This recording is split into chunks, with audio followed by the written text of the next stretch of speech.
समय पहले की बात है। दूर किसी जंगल में बहुत सारे पक्षी आपस में मिलजुल कर रहा करते थे। उसी जंगल में एक टुनटुनी नाम की गरीब चिड़िया अपनी दो मासूम सी छोटी छोटी बेटियों के साथ रहा करती थी। बड़ी बेटी का नाम जहाँ पिंकी था तो वहीं छोटी बेटी का नाम चिंकी था। टुनटुनी चिड़िया के घोंसले के सामने ही एक छोटा सा खेत था जहाँ पर टुनटुनी चिड़िया तरबूज की खेती किया करती थी और उन तरबूज को वह बाजार में बेचा करती थी। तरबूज बेचने से उसे जो पैसे मिलते थे उसी से वह किसी तरह अपनी दोनों बेटियों का लालन पालन करती थी। चिंकी पिंकी बेटा, जल्द ही ठंड का मौसम आने वाला है और ठंड में कभी कभी बारिश भी होने लगती है, तो बिटिया हमें जल्द ही लकड़ियों का इंतजाम करना पड़ेगा और हमारे घर की मरम्मत भी करनी होगी।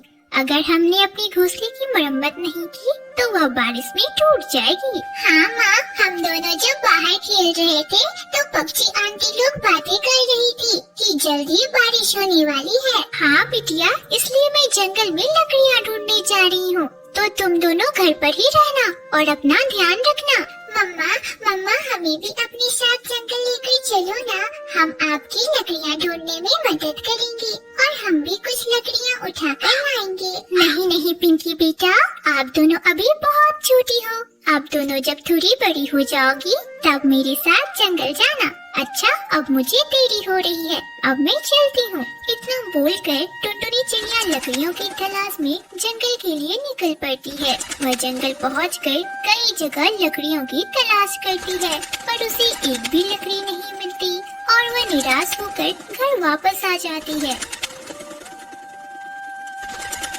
मम्मा मम्मा, आप आ गई और मम्मा आपने लकड़ियाँ नहीं लाई। क्या हुआ मम्मा, आप लकड़ी लेकर क्यों नहीं आई? पिंकी बेटा, लकड़ियाँ कहीं मिली ही नहीं। लगता है सभी पक्षियों ने अपने घर की मरम्मत करने के लिए लकड़ियाँ पहले ही चुन ली। हो सकता है कल मुझे दूसरे जंगल जाकर ही लकड़ियाँ ढूंढना पड़े। माँ, मुझे बहुत जोरों की भूख लगी है। अच्छा हुआ माँ कि आप आ गई। माँ, अब हमें कुछ खाने दे दो ना। हाँ चिंकी बेटा, अभी बना देती हूँ भोजन, उसके बाद तुम दोनों को गर्मा गर्म परोस दूंगी। टुनटुनी चिड़िया अपने बच्चों के लिए और अपने लिए गर्मा गर्म भोजन पकाती है और सभी खा पी कर सो जाते हैं।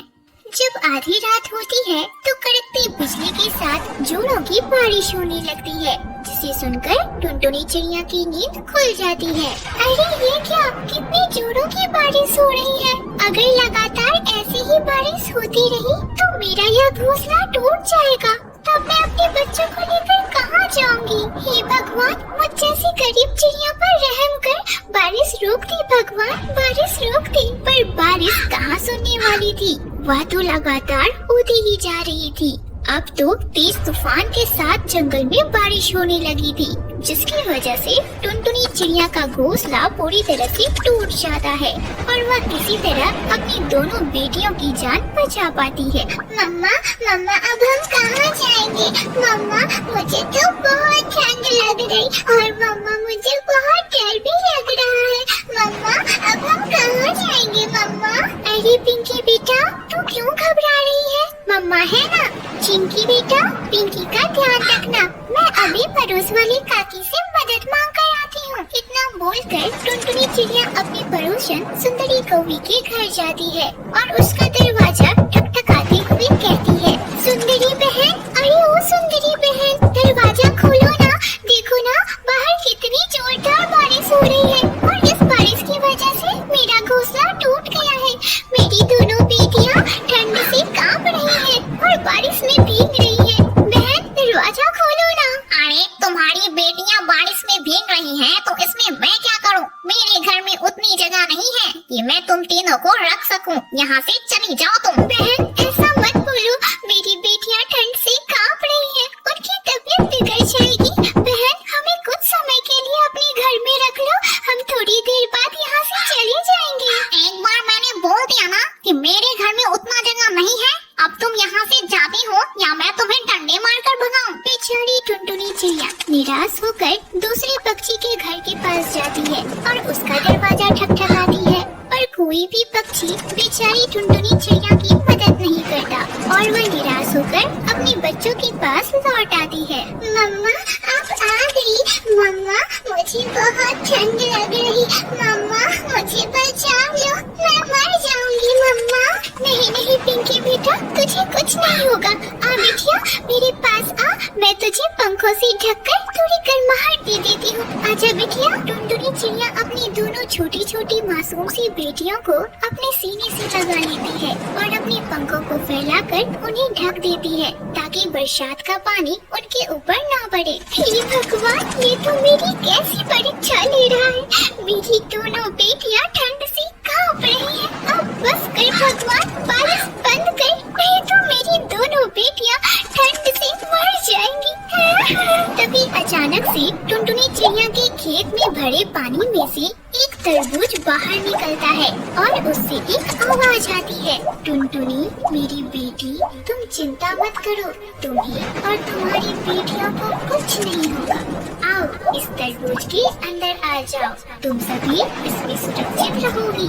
कौन बोल रहा है? कौन है? टुनटुनी घबराओ मत, मैं धरती माता हूँ और मैंने इस तरबूज को तुम्हारी मदद के लिए ही भेजा है। आओ बिटिया, अब अपनी बेटियों के साथ इस तरबूज में आ जाओ। टुनटुनी चिड़िया वह आवाज सुन थोड़ा घबरा जाती है और उस तरबूज को बस एकटक देखती रहती है। टुनटुनी मैं तरबूज का फल बोल रहा हूँ, आओ मेरे अंदर आ जाओ, घबराओ मत, मैं वही तरबूज हूँ जिसकी तुम रोजाना ही खेती करती हो। क्या हम तुम्हारे लिए इतना भी नहीं कर सकते जो हमारे लिए इतने सालों तक कितना कुछ करती है? आओ अब अंदर आ जाओ। टुनटुनी चिड़िया तरबूज की बात मानकर अपनी बेटियों के साथ उस तरबूज के अंदर चली जाती है, पर अंदर का नजारा देखकर वो हैरान हो जाती है क्योंकि तरबूज के अंदर सारी सुख सुविधाएं उपलब्ध थी। टुनटुनी अब तुम अपनी बेटियों के साथ इस तरबूज घर में जब तक चाहो तब तक रह सकती हो, और हाँ, जब भी तुम सभी को भूख लगे बस मांग लेना, तुम्हारे सामने स्वयं भोजन प्रकट हो जाएगा। और तरबूज के कहे अनुसार जैसे ही टुनटुनी चिड़िया ने भोजन मांगा, वहाँ स्वादिष्ट भोजन प्रकट हो गया जिसे खाकर सभी सो गए।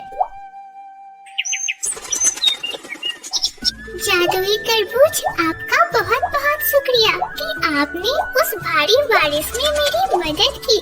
अब हम यहाँ से जाते हैं, हम अपना घर स्वयं बना लेंगे। जादुई तरबूज का धन्यवाद कर टुनटुनी चिड़िया अपनी बेटियों को अपने साथ लेकर दूसरे जंगल जाती है और वहाँ से लकड़ियाँ इकट्ठा कर अपने पेड़ पर एक नया घोंसला बनाती है और उसी घोंसले में अपनी बेटियों के साथ खुशी खुशी रहने लगती है और वह जादुई तरबूज फिर से खेत के अंदर समा जाता है।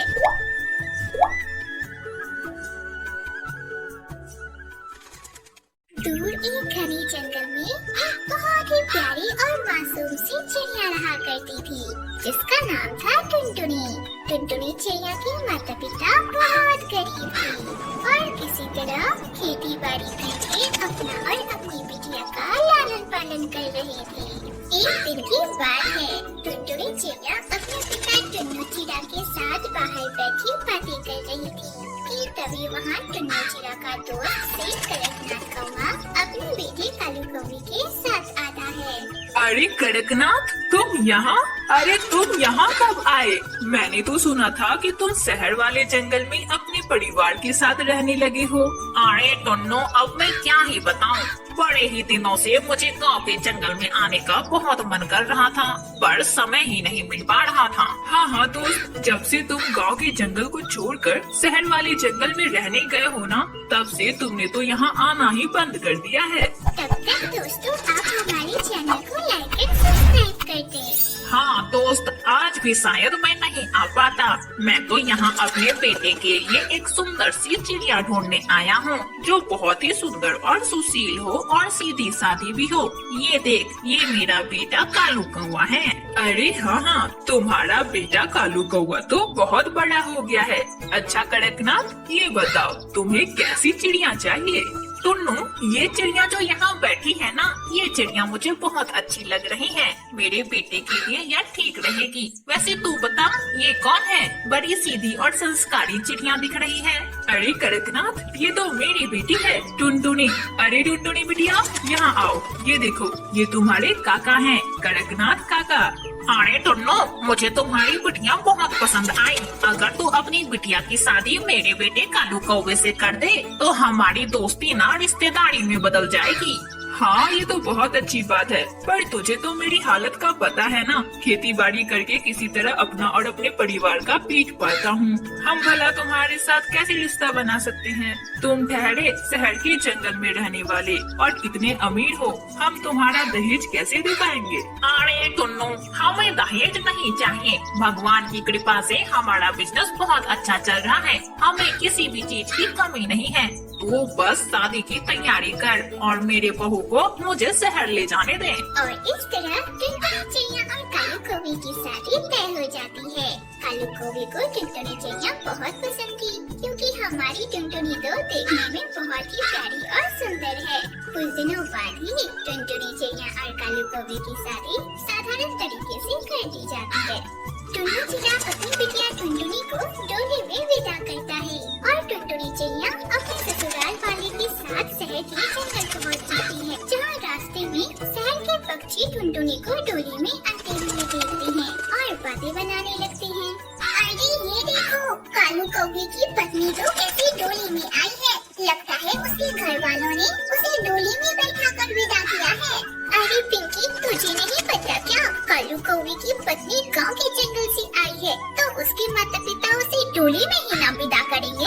अरे और नहीं तो क्या, गांव वाले हैं, उनके पास कार थोड़ी होगा जो वे अपनी बिटिया को कार में विदा करें। अरे पता नहीं कालू को क्या हो गया था, उसे तो लगता है अपनी बिरादरी में शादी ही नहीं करनी थी, तभी तो उसने मुझसे शादी नहीं की और गांव की गंवार चिड़िया को उठा लाया। अच्छा ही है, उसके साथ तो ऐसा ही होना था। अरे सुंदरी कौवी, तुम क्यों उस चिड़िया से जल रही हो? वैसे भी कालू कौवे ने अपने लिए बहुत ही सुंदर बीवी ढूंढी है। कितनी सुंदर तो है और कितनी सीधी सादी भी है। अरे किधर से सुंदर, गांव की गंवार चिड़िया है गंवार। देखो तो कैसे डोली में बैठकर आ गई और तुम लोग कहती हो कि सुंदर है। सुंदरी से सुंदर यहाँ कोई नहीं है। इस तरह कुछ दिन बीत जाते हैं और टुनटुनी चिड़िया अपने पति कालू कौवे के साथ खुशी खुशी रहने लगती है। अरे टुनटुनी, तुम सारा दिन घर पर ही क्यों बैठी रहती हो? थोड़ा घर से बाहर भी निकला करो और आसपास के पक्षियों से दोस्ती करो और उनसे बातें भी किया करो। अरे नहीं नहीं, मैं तो यहाँ किसी को जानती भी नहीं हूँ और शहर के पक्षी तो मुझे गाँव की चिड़िया बोलकर मेरा बहुत मजाक उड़ाएंगे। यह सब सुनकर मुझे बहुत बुरा लगेगा। अरे नहीं नहीं टुनटुनी, तुमसे ऐसा किसने बोल दिया? और अगर तुम्हारा कोई मजाक उड़ाता है तो तुम समझ जाना कि वह तुम्हारी सुंदरता से जल रहा है। टुनटुनी चिड़िया अपने पति कालू कौवे की बात मानकर अपने पड़ोसियों से बात करना शुरू कर देती है और कुछ दिनों बाद ही उसकी दोस्ती हरी तोती और बंटी नाम के एक कबूतर से हो जाती है। टुनटुनी,